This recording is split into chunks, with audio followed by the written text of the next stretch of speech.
بوو چ لە ڕووی زانست و زانیاریەوە و هەروەها چ لە ڕووی پەروەردە و ئیمانیەوە.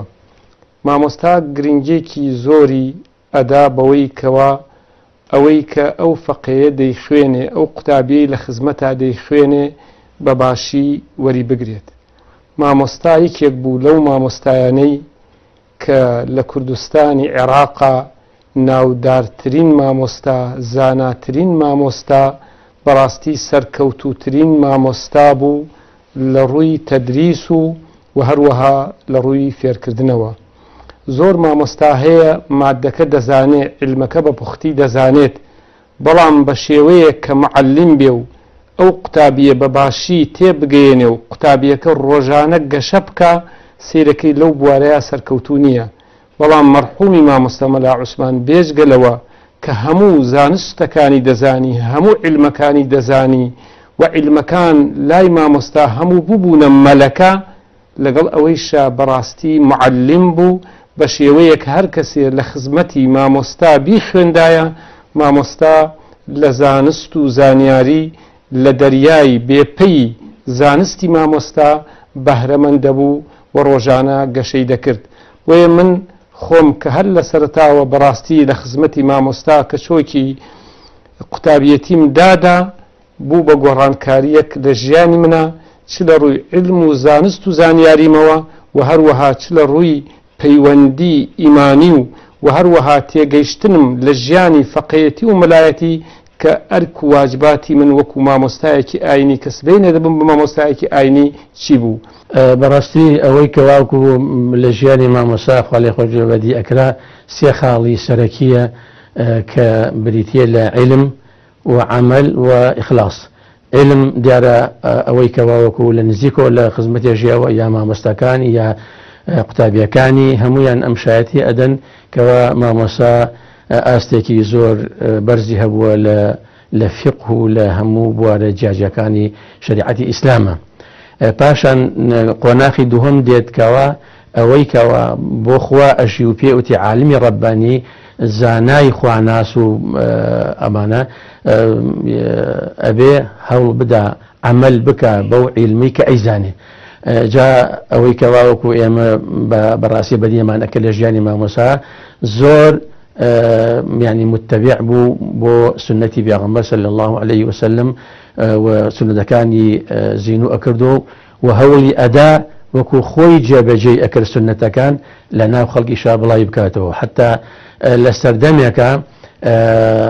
برحمد بملا إبراهيم كري ولقال موسى حسن الشمراني وهند برايتر من هبو جنجكي تازل جيان يعني مسلمان بوبون يعني ويست بالشوية اللي شو كان هند بچن بقجي بدعته بلام أمبياوا أي فرمو بلا بدعت أبي هول بدي لنا مجتمعي إسلامي باجكيتو شيء بدعي باور وعقيدة بيت شيء بدعي عمل بيت بلام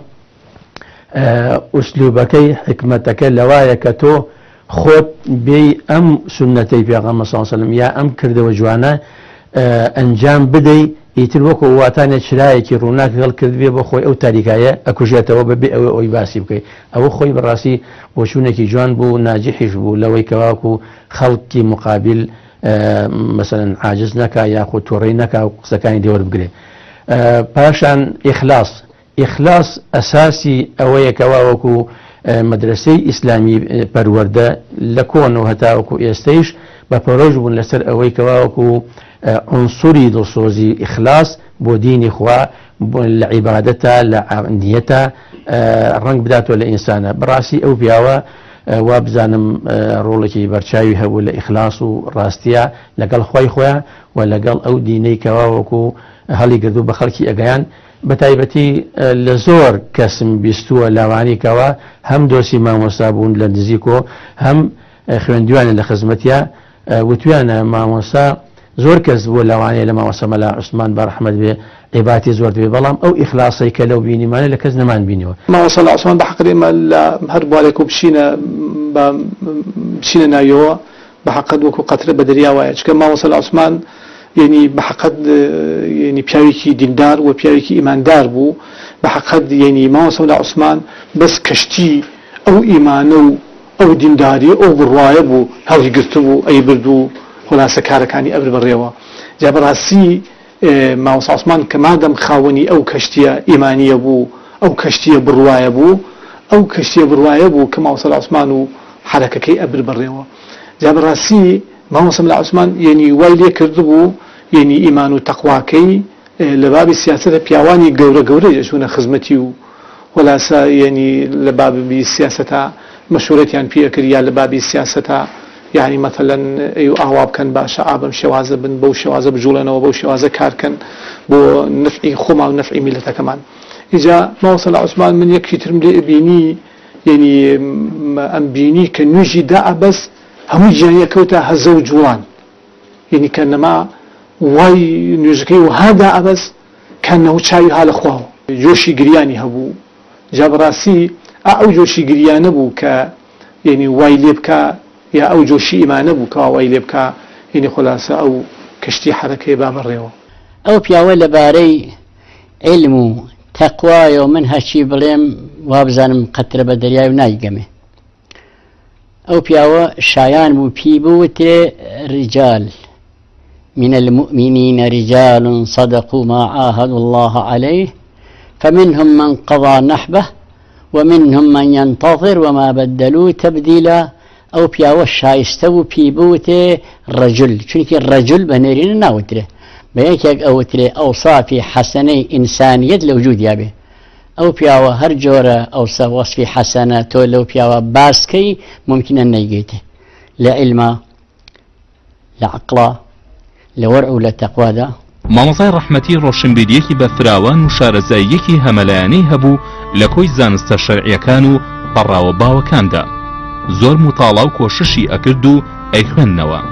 بیرێکی زێدە باشی هەبوو بۆ لەبەرکردن هەموو قورئان و مەتنی زۆر لە زانستەکان و بیر و بۆچوونی زانایانی لەبەر بوو کاتێک بە وردی شتێکی ئەخوێندەوە یەک و دوو لەبەری ئەکرد وانەی بە قوتابیەکانی ئەوتەوە کە لە قۆناغی کۆتایی دابوون بەبێ ئەوەی سەیری ئەو پەڕاوە بکات کە تەدریسی تێدا ئەکرد گەورە زانایانی کوردستان ئەگەرچی لەو کاتەدا لە تەمەندا هەر یەکەیان لە ئاستی تەمەنی باوکی مامۆستا مەلا عوسماندا بوون بەڵام هەمیشە حسابی جدیان بۆ بۆچوون و ئاڕاستە زانستی و فیقیەکانی ئەکرد و بە پشت و پەنایەکی زانستی بەهێزیان نەزانی مامۆستا مەلا عوسمان زۆربەی ژیانی لەوانەوتنەوە تەدریسدا بەسەر بردووە کە مەزەندە ئەکرێت بە زیاتر لە 50 ساڵ لە تەمەنی پڕ لە بایەخی خۆیدا چەندان قوتابی پێگەیاندووە و لە قوتابخانەکەی ئەودا و بە زانست و شەرعناسیەکەی سنگیان پڕ کردووە لە نور و دواتر بوونەتە سەرمەشقی کاری ئیسلامی و چرای ڕۆشنی محرابەکەی پێغەمبەری پێشەوامان صلی الله عليه و آله وسلم دیارترین قوتابیەکانی بریتی بوون لە مەلا ئەبوبەکری جۆمەرەسی مەلا ئەبوبەکری صدیقی مەلا ئەحمەدی کاکە مەحموود مەلا ئەحمەدی لفتا مەلا ئەحمەدی شافعی مەلا خالیدی وەڵاسمتی مامۆستا شێخ خالید مفتی مامۆستا صدیق عەبدولعەزیز دکتۆر سەباح بەرزنجی مەلا عەبدوڵڵای ئامردەیی مامۆستا عەبدوڕەحمان سەجادی مامۆستا عەبدوستار مامۆستا عەبدولعەزیز پارەزانی مامۆستا مەلا عەبدولغەفاری ئیمامی مەلا عەبدولقادر تەوێڵەیی مەلا عەبدولکەریم سەرسوراوی مەلا عوسمان سەرسوراوی مامۆستا عەلی عەبدولعەزیز مامۆستا عومەر ڕێشاوی مامۆستا مەلا محەممەد ئەمین ئیمامی مەلا مەحموودی ئیمامی مەلا مەحموودی ئازادی مەلا محەممەد